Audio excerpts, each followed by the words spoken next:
Here's a story crafted for a YouTube audience, with a natural mid-story subscribe moment.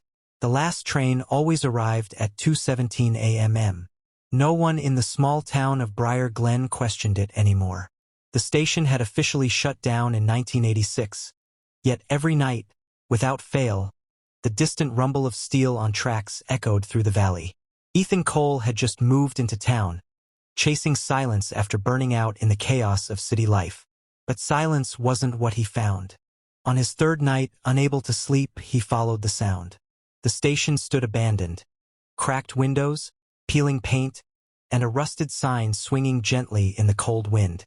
But the tracks, they gleamed, polished like they were used every day. Then he saw it. Headlights cut through the fog. A train. Slow. Quiet. Wrong. It pulled into the station without a single screech of brakes. The doors slid open with a soft hiss. No conductor. No announcement. Just darkness inside. Ethan hesitated. And hey, before he stepped any closer, if you're into stories that make you question reality, hit that subscribe button. You won't want to miss what comes next. He stepped onto the train. Inside, it looked normal at first. Rows of seats, dim overhead lights. But every seat was occupied by people who weren't moving. They sat perfectly still, facing forward. Their clothes looked decades out of date. A man in a 1940s suit. A woman clutching a rotary phone. A kid holding a cassette player. "Hello?" Ethan called out. No response.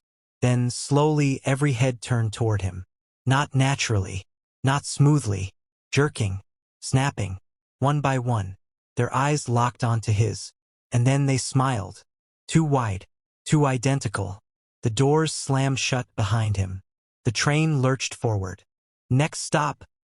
A voice crackled over the intercom. Distorted and hollow. "Departure." Ethan ran to the door, pulling at the handle. It wouldn't budge.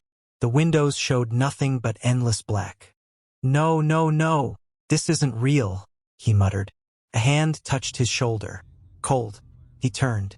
The man in the 1940s suit stood inches away now. "You weren't supposed to board," he whispered. Ethan stumbled back.